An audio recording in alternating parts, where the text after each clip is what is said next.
Constitution of India. The Constitution of India is the supreme law of India.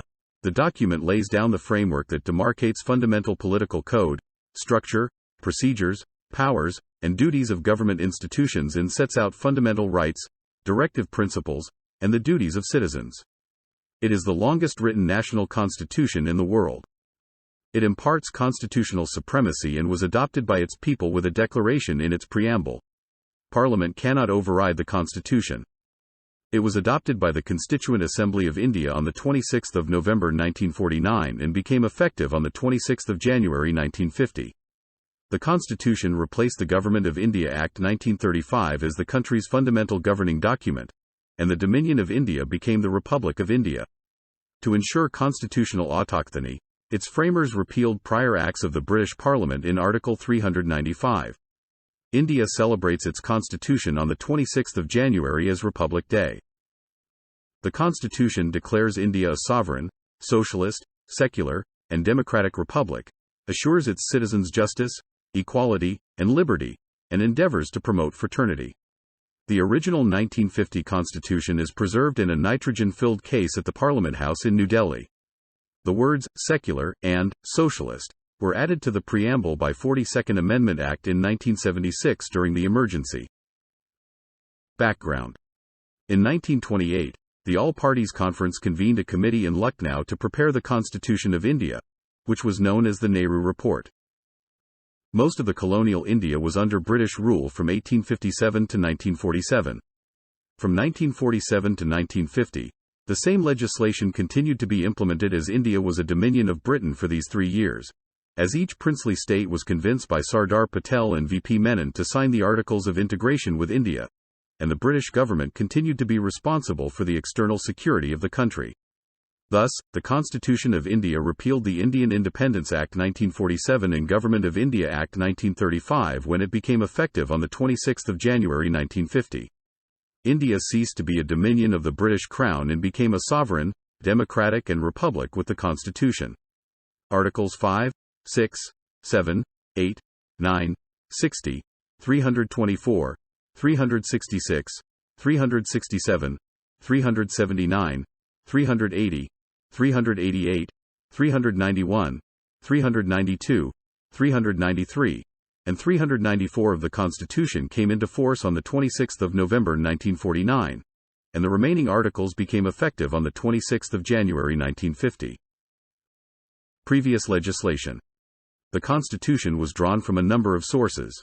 Mindful of India's needs and conditions, its framers borrowed features of previous legislation such as the Government of India Act 1858, the Indian Councils Acts of 1861, 1892 and 1909, the Government of India Acts 1919 and 1935, and the Indian Independence Act 1947.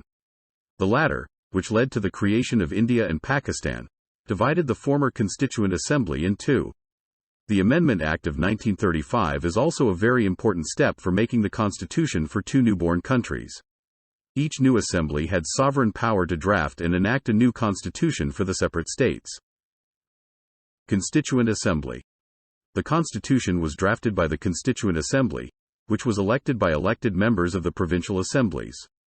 The 389-member assembly took almost 3 years to draft the Constitution, holding 11 sessions over a 165-day period.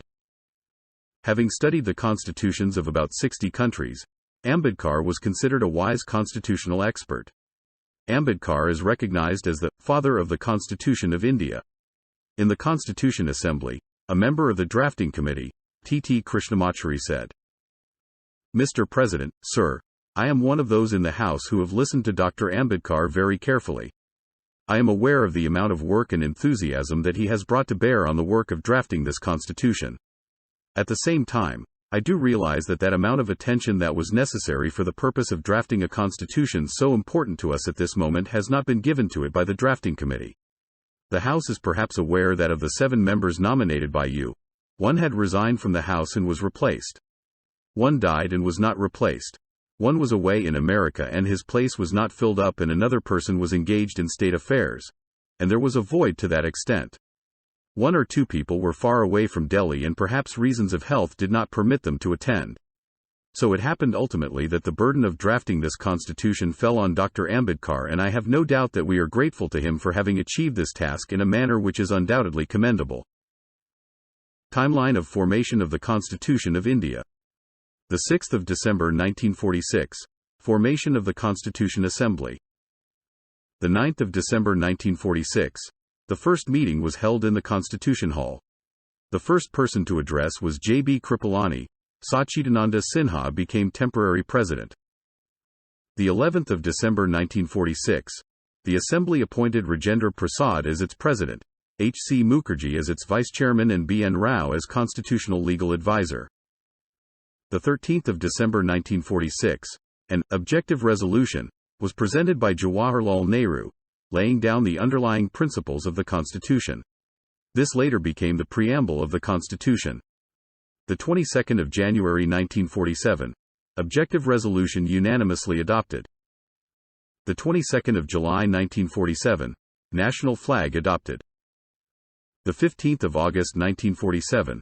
Achieved independence. India split into the Dominion of India and the Dominion of Pakistan. The 29th of August 1947. Drafting committee appointed with B.R. Ambedkar as its chairman.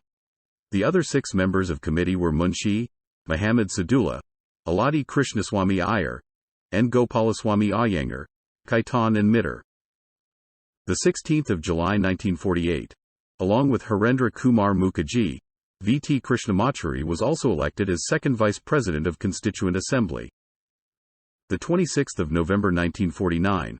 The Constitution of India was passed and adopted by the Assembly. The 24th of January 1950. Last meeting of Constituent Assembly. The Constitution was signed and accepted. The 26th of January 1950. The Constitution came into force. G. V. Mavlankar was the first Speaker of the Lok Sabha after India turned into a republic. Membership. B. R. Ambedkar, Sanjay Fakhi, Jawaharlal Nehru, C. Rajagopalachari, Rajendra Prasad, Vallabhbhai Patel, Kanhaialal Maniklal Munshi, Ganesh Vasudev Mavalankar, Sandip Kumar Patel, Abul Kalam Azad, Shyama Prasad Mukherjee, Nalini Ranjan Ghosh, and Balwantrai Mehta were key figures in the Assembly, which had over 30 representatives of the scheduled classes. Frank Anthony represented the Anglo-Indian community, and the Parsis were represented by H. P. Modi. Harendra Kumar Mukherjee, a Christian Assembly vice president, chaired the Minorities Committee and represented non-Anglo-Indian Christians. Ari Bahadur Gurung represented the Gorkha community. Judges, such as Aladi Krishnaswamy Iyer, Benegal Narsingh Rao, K. M. Munshi and Ganesh Mavlankar were members of the Assembly. Female members included Sarojini Naidu, Hansa Mehta, Durgabai Deshmukh, Amrit Kaur and Vijaya Lakshmi Pandit. The first, 2-day president of the Assembly was Sachidananda Sinha. Rajendra Prasad was later elected president. It met for the first time on the 9th of December 1946. Drafting. Sir Benegal Narsingh Rao, a civil servant who became the first Indian judge in the International Court of Justice and was president of the United Nations Security Council, was appointed as the Assembly's constitutional advisor in 1946. Responsible for the Constitution's general structure, Rao prepared its initial draft in February 1948. The draft of B. N. Rao consisted of 243 articles and 13 schedules, which came to 395 articles and 8 schedules after discussions, debates and amendments. At the 14th of August 1947 meeting of the Assembly, committees were proposed. Rao's draft was considered, debated and amended by the 8-person drafting committee, which was appointed on the 29th of August 1947 with B. R. Ambedkar as chair. A revised draft constitution was prepared by the committee and submitted to the Assembly on the 4th of November 1947. Dr. B. R. Ambedkar, in his concluding speech in Constituent Assembly on the 25th of November 1949, stated that the credit that is given to me does not really belong to me. It belongs partly to Sir B. N. Rao, the constitutional advisor to the Constituent Assembly, who prepared a rough draft of the Constitution for the consideration of drafting committee. While deliberating the revised draft constitution, the Assembly moved, discussed and disposed off 2,473 amendments out of a total of 7,635. Before adopting the Constitution, the Assembly held 11 sessions in 165 days. On the 26th of November 1949, it adopted the Constitution, which was signed by 284 members. The day is celebrated as National Law Day, or Constitution Day. The day was chosen to spread the importance of the Constitution and to spread thoughts and ideas of Ambedkar. The Assembly's final session convened on the 24th of January 1950. Each member signed 2 copies of the Constitution, one in Hindi and the other in English. The original Constitution is handwritten, with each page decorated by artists from Shantanu Khatan including Bayahar Ramanohar Sinha and Nandalal Bose. Its calligrapher was Prem Bahari Narain Raizada. The Constitution was published in Dehradun and photo-lithographed by the Survey of India. Production of the original Constitution took nearly 5 years. 2 days later, on the 26th of January 1950, it became the law of India. The estimated cost of the Constituent Assembly was 6.3 crore rupees. The Constitution has had more than 100 amendments since it was enacted. Influence of other constitutions. Structure. The Indian Constitution is the world's longest for a sovereign nation. At its enactment, it had 395 articles in 22 parts and 8 schedules. At about 145,000 words, it is the second longest active constitution, after the Constitution of Alabama, in the world. The Constitution has a preamble and 470 articles, which are grouped into 25 parts. With 12 schedules and 5 appendices, it has been amended 105 times. The latest amendment became effective on the 10th of August 2021. The Constitution's articles are grouped into the following parts. Preamble, with the words socialist, secular, and integrity added in 1976 by the 42nd Amendment. Part 1. The Union and its territory, Articles 1 to 4. Part 2. Citizenship, Articles 5 to 11. Part 3.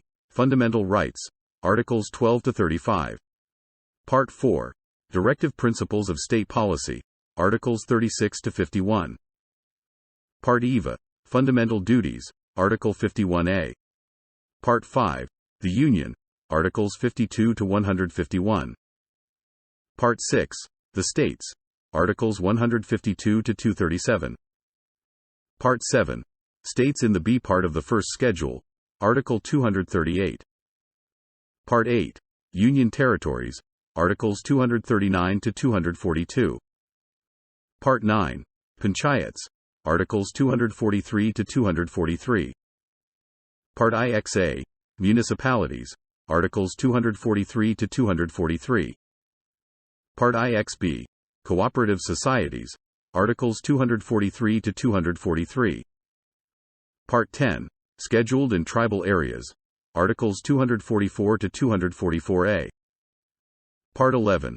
Relations between the Union and the States, Articles 245 to 263. Part 12.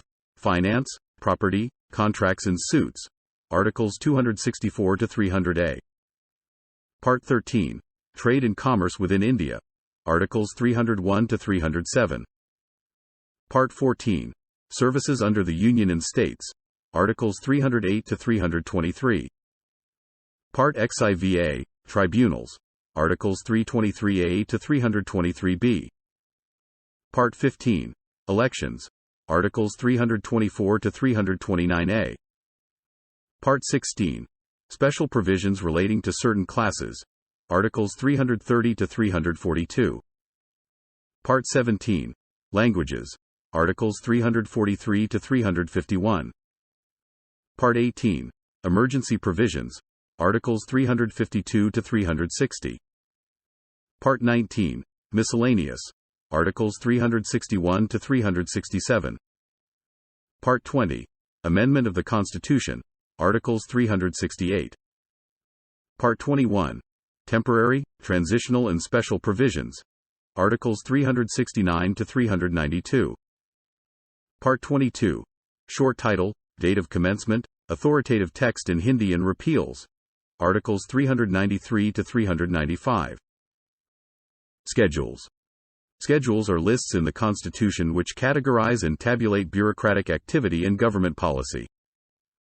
Appendices. Appendix I. The Constitution Order, 1954. Appendix II. Restatement, referring to the Constitution's present text, of exceptions and modifications applicable to the state of Jammu and Kashmir. Appendix 3. Extracts from the Constitution Act, 1978. Appendix IV. The Constitution Act, 2002. Appendix V. The Constitution Act, 2003. Governmental sources of power. The executive, legislative, and judicial branches of government receive their power from the Constitution and are bound by it. With the aid of its constitution, India is governed by a parliamentary system of government with the executive directly accountable to the legislature. Under Articles 52 and 53, the President of India is head of the executive branch. Under Article 60, the duty of preserving, protecting, and defending the Constitution and the law. Under Article 74, the Prime Minister is the head of the Council of Ministers, which aids and advises the President in the performance of their constitutional duties. Under Article 75, the Council of Ministers is answerable to the lower house. The Constitution is considered federal in nature, and unitary in spirit. It has features of a federation, including a codified, supreme constitution, a three-tier governmental structure, division of powers, bicameralism, and an independent judiciary. It also possesses unitary features such as a single constitution, single citizenship, an integrated judiciary, a flexible constitution, a strong central government, appointment of state governors by the central government, all India services, and emergency provisions. This unique combination makes it quasi-federal in form. Each state and union territory has its own government. Analogous to the President and Prime Minister, each has a governor or a lieutenant governor and a chief minister. Article 356 permits the President to dismiss a state government and assume direct authority if a situation arises in which state government cannot be conducted in accordance with Constitution. This power, known as President's Rule, was abused as state governments came to be dismissed on flimsy grounds for political reasons. After the S.R. Bommai v. Union of India decision, such a course of action is more difficult since the courts have asserted their right of review. The 73rd and 74th Amendment Acts introduced the system of Panchayati Raj in rural areas and Nagar Palikas in urban areas. Article 370 gave special status to the state of Jammu and Kashmir. The legislature and amendments. Article 368 dictates the procedure for constitutional amendments. Amendments are additions, variations or repeal of any part of the Constitution by Parliament. An amendment bill must be passed by each House of Parliament by a two-thirds majority of its total membership when at least two-thirds are present and vote. Certain amendments pertaining to the Constitution's federal nature must also be ratified by a majority of state legislatures.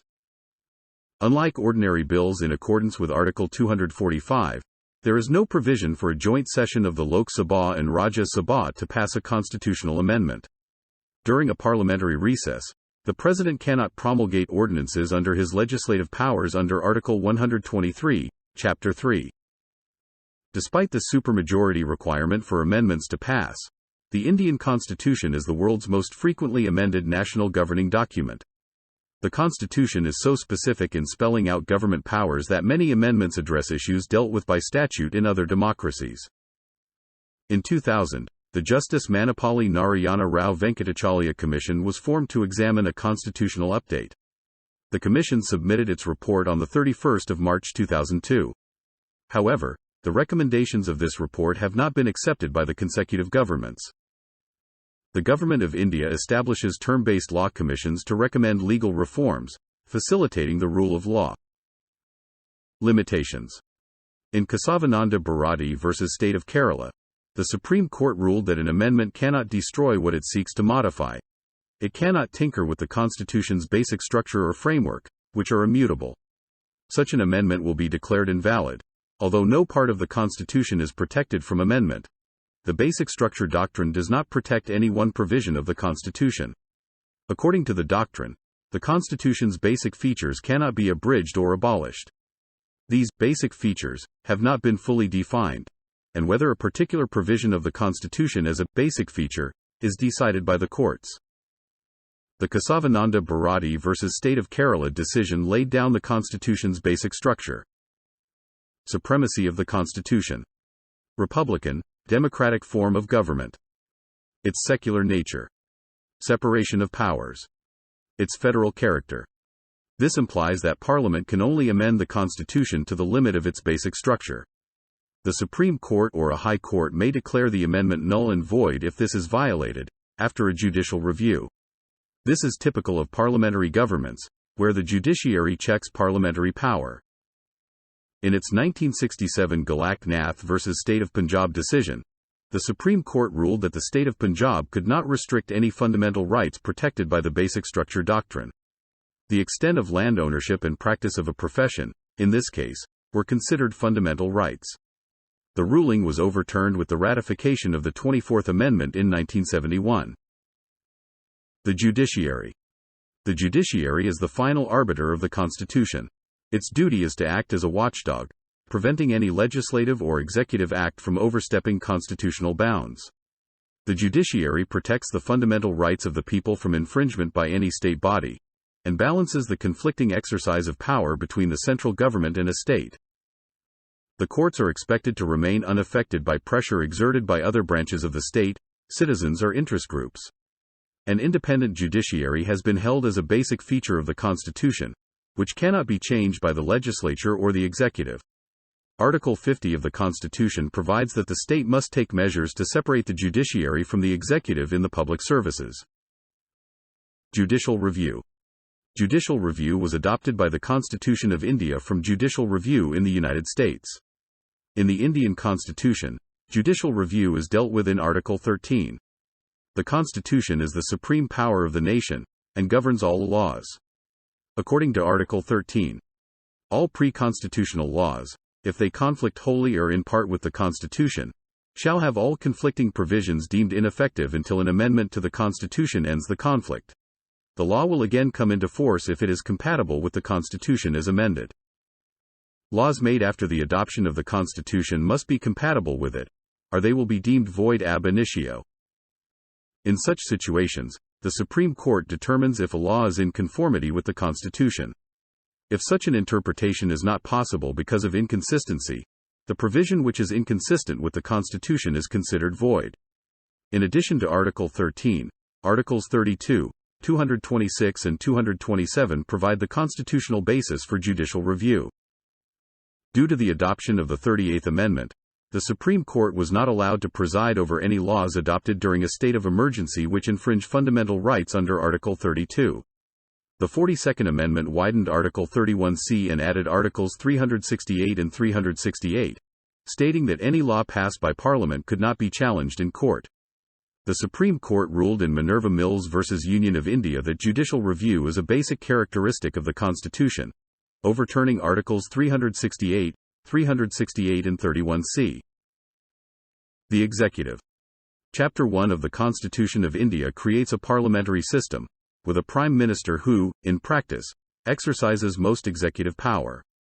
The Prime Minister must have the support of a majority of the members of the Lok Sabha, or lower house of Parliament. If the Prime Minister does not have the support of a majority, the Lok Sabha can pass a motion of no confidence, removing the Prime Minister from office. Thus the Prime Minister is the member of Parliament who leads the majority party or a coalition comprising a majority. The Prime Minister governs with the aid of a Council of Ministers, which the Prime Minister appoints and whose members head ministries.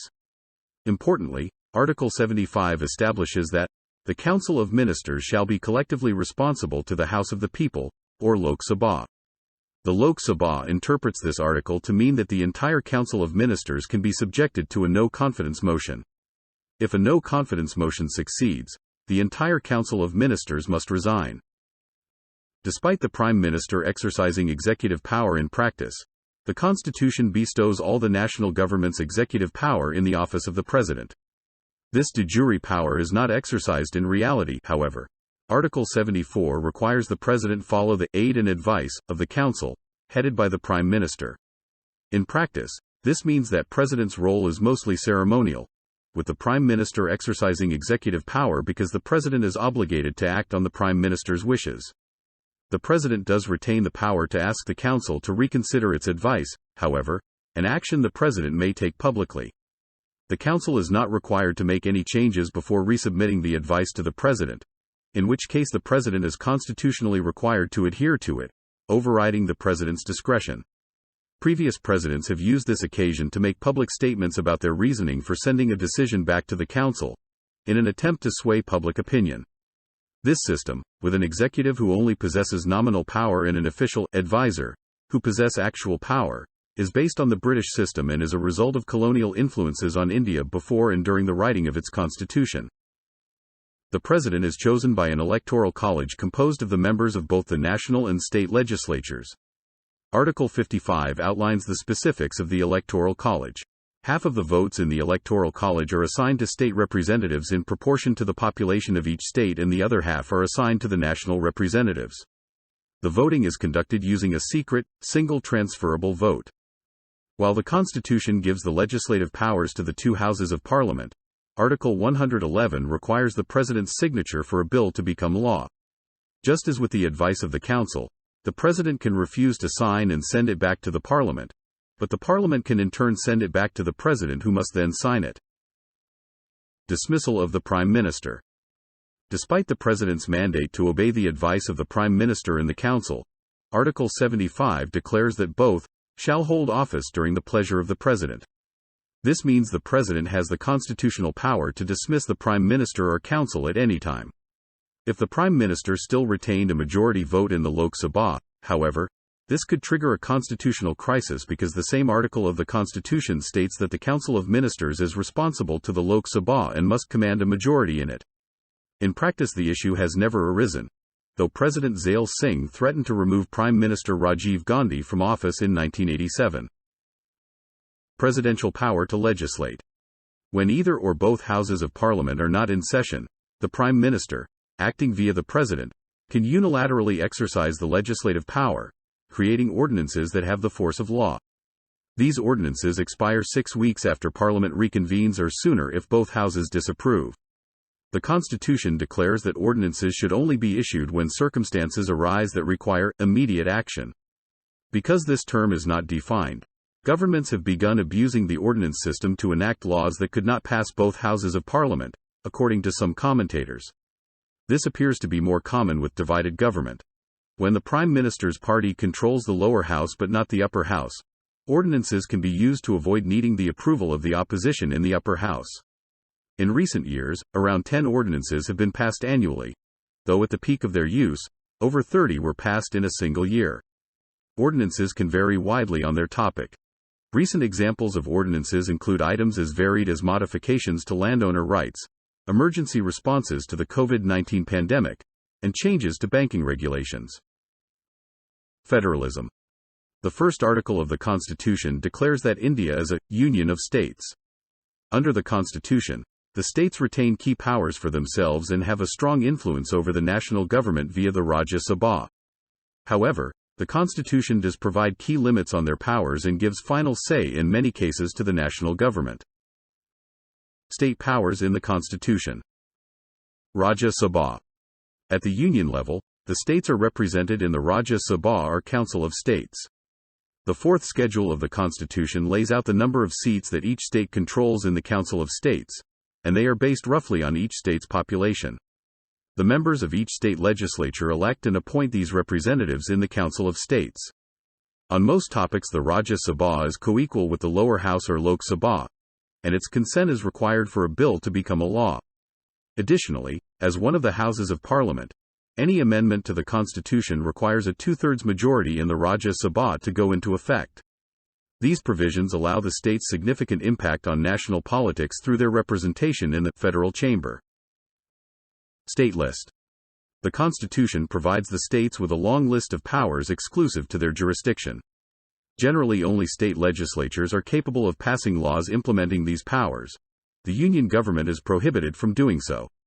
These powers are contained in the second list of the seventh schedule of the Constitution, known as the State List. The areas on the State List are wide-ranging and include topics like public health and order and a variety of taxes. The State List grants the states control over the police, healthcare, agriculture, elections, and more. Powers can only be permanently removed from the State List via a constitutional amendment approved by a majority of the states. The Rajya Sabha, as the representative of the states, can temporarily remove an item from the State List so the Union Parliament can legislate on it. This requires a 2/3 vote and lasts for a renewable one-year period. Amendments. In addition to exerting influence over the amendment process via the Rajya Sabha, the states are sometimes involved in the amendment process. This special, entrenched process is triggered when an amendment to the Constitution specifically concerns the states by modifying the legislature or the powers reserved to the states in the 7th Schedule. When this occurs, an amendment must be ratified by a majority of state legislatures for the amendment to go into effect. Limitations on state powers. Union and concurrent lists. While the state list mentioned above provides powers for the states, there are two other lists in the 7th Schedule that generally weaken them. These are the union and concurrent lists. The union list is the counterpart to the state list, containing the areas of exclusive jurisdiction of the union government, where the states are prohibited from legislating. Items on the union list include the national defense, international relations, immigration, banking, and interstate commerce. The final list is the concurrent list, which contains the topics on which both the union and state-level governments may legislate on. These topics include courts and criminal law, unions, social security, and education. In general, when the union and state laws on a concurrent list item conflict, the union-level laws prevail. The only way for the state-level law to override the national one is with the consent of the President, acting on the advice of the Prime Minister. Additionally, any powers not on any of the three lists are reserved for the union government and not for the states. Appointment of governors. The governor of each state is given the executive power of the respective state by the Constitution. These governors are appointed directly by the President of the central government. Because the Prime Minister acts via the President, the Prime Minister is the one who chooses the governors in practice. Once appointed, a governor serves for a 5-year term or can be replaced by the President at any time, if asked to do so by the Prime Minister. Because the union government can remove a governor at any time, it is possible that governors may act in a way the union government wants, to the detriment of their state, so that they can maintain their office. This has become a larger issue as the state legislatures are often controlled by different parties than that of the union prime minister, unlike the early years of the Constitution. For example, governors have used stalling tactics to delay giving their assent to legislation that the union government disapproves of. In general, the influence of the union on state politics via the governor is limited, however, by the fact that the governor must listen to the advice of the chief minister of the state, who needs to command a majority in the state legislature. There are key areas where the governor does not need to heed the advice of the chief minister. For example, the governor can send a bill to President for consideration instead of signing it into law.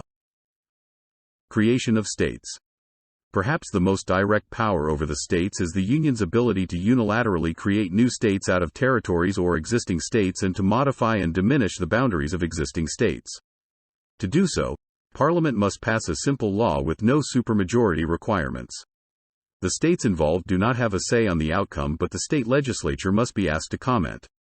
The most recent state to be created was Telangana in 2014.